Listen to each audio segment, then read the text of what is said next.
So today you're going to be creating a penwork menu that looks something like this. I'm sorry I can't be there with you to show you this in person. Unfortunately, I'm not feeling very good. And so, but I didn't want you guys to fall behind. So please follow along with this video, and it'll take you through all of the steps in order to create this penwork menu. It's not quite complete. There's a couple steps that we're going to do when I return, but this is most of it, so you'll get the gist of it, and it'll give you something to kind of practice with. I also would like you to use an extra fine Sharpie marker. I unfortunately do not have that here in my home, so I am using a different brand, but it is basically the same type of tip. You need something that's going to have some nice fine point tip so that you can do some of this work. And also double check your marker to make sure that it's not drying out. We want to keep craftsmanship in mind as we're working on this, and use a nice, good Sharpie marker. Extra fine point, please. So here we go. Connection between 2 points.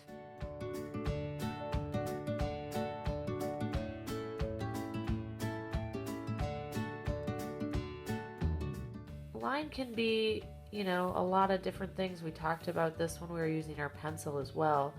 You can have some really interesting zigzag lines and squiggly lines.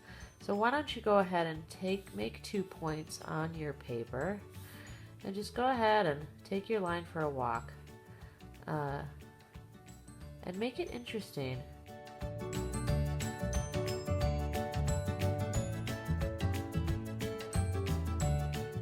Something going on like that. But the cool thing is I can really add a lot to it by adding some thick and thin lines, and we're going to refer to these as T&T lines.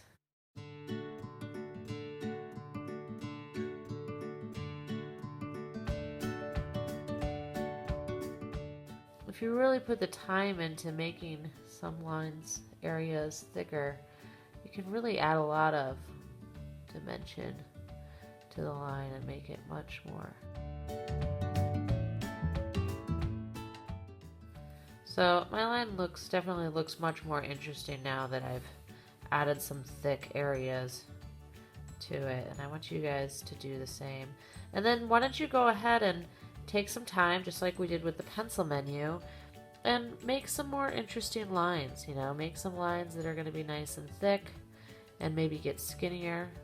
And when you fill them in, fill them in nicely.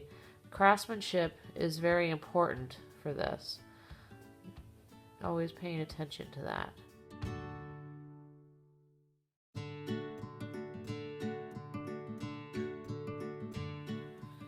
So there's our lines.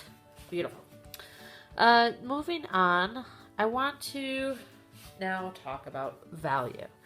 And we've been talking about value using pencils. So if we were talking about value in art, we're talking about the lightness or darkness of an object.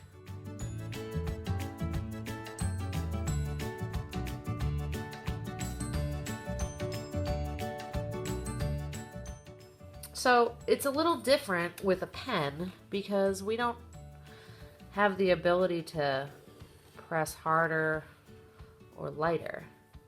So I'm just going to go ahead and draw my value scale, but I'm going to have to separate things out a little differently.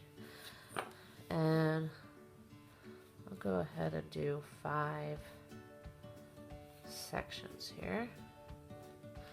And as I separate out, the first thing I'm going to start with, I'm going to introduce you guys to something called hatching.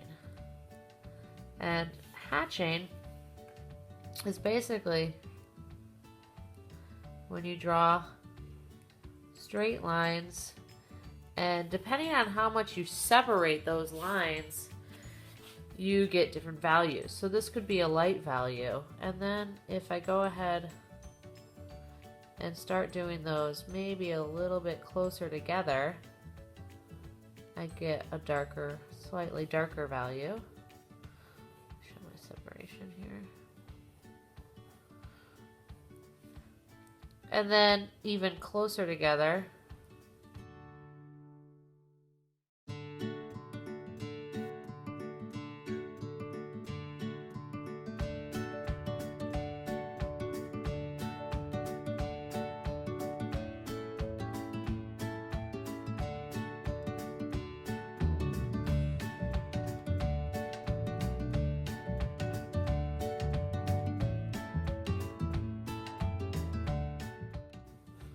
And then as we get to the end, my lines are going to be super, super, super close together.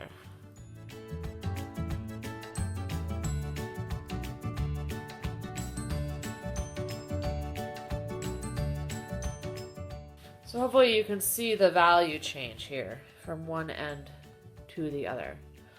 So that's one kind with just the hatching. Now another kind, I'm going to draw this a little differently. The cross hatching.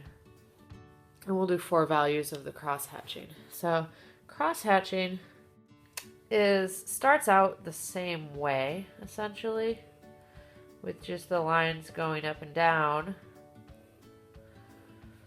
And then as I get into my next value, I'm going to keep the distance of my lines the same, but I'm going to add another layer going in another direction.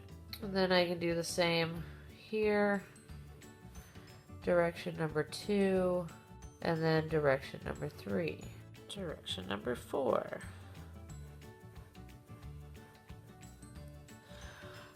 And the idea being, I think you guys can see, is that I have slightly darker value with each box here. Okay, so I'm going to show you 2 other techniques that I prefer. I'm a big fan of the cross hatching when I do a lot of my drawing, but let's do these techniques on a circle, and maybe we can try and make it look more sphere-like. So this one is stippling, and if you guys recall, when we were doing this with the value before, we had an area where the light was hitting the ball or hitting the sphere, and that area we're going to keep light. So I'm going to do the same thing here and have one light area. And when you do stippling, you want to be kind of careful that your dots don't turn into little check marks. If you draw too quickly, we have a tendency to let that happen. So try to be really controlled about your dots as you're doing this. Making my dots really, really close together where the dark values are, and then separating them evenly as they come toward the middle where the lighter area is.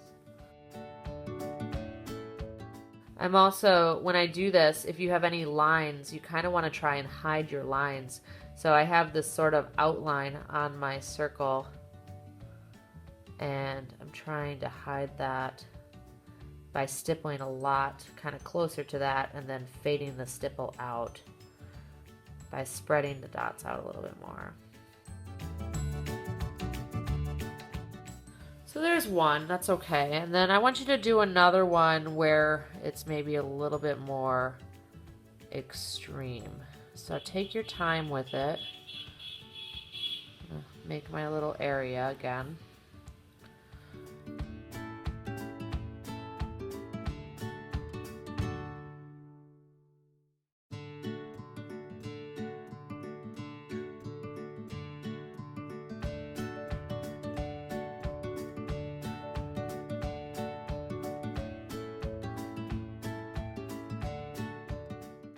So once again, this is called stipple. Some people call it stippling, cross hatching, hatching.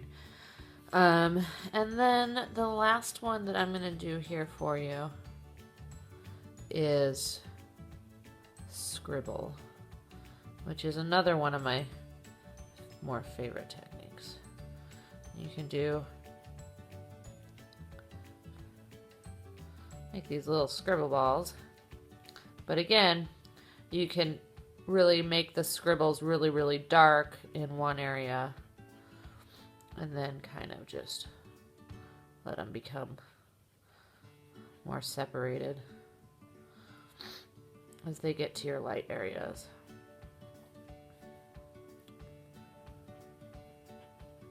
So you could do 2 of those, please. Maybe. Again, one more extreme than the other. And these are all techniques that are going to take a little time to develop, but I want you to play with them and see, what are some of the techniques that you really enjoy, that you might want to develop further, because I know for me, I have preferences. I prefer the scribble technique, and I also prefer the cross-hatching technique. But that's just me. That's what kind of just works for me. So I want you to play with them and see what works for you.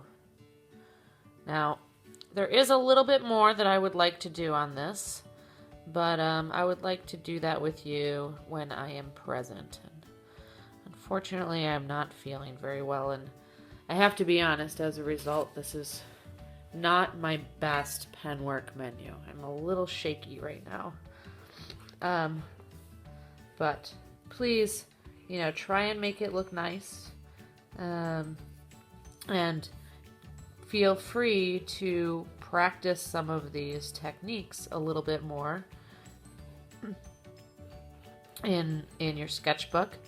We are not ready to have homework drawings using Penwork, so just know that. But we will be using a lot more Penwork very, very shortly, and be doing some really nice. Our first large composition actually is going to be done in Penwork. So please practice these techniques, and you can do them in pencil or in pen. But if you're just going to practice, please don't do them in pen for a homework assignment just yet. And like I said, try to save a little bit of room on this page. I have a little bit of room still down here because we are going to do about 4 more circles when I return. So good luck. Try to make it nice. And I look forward to seeing these when I get back.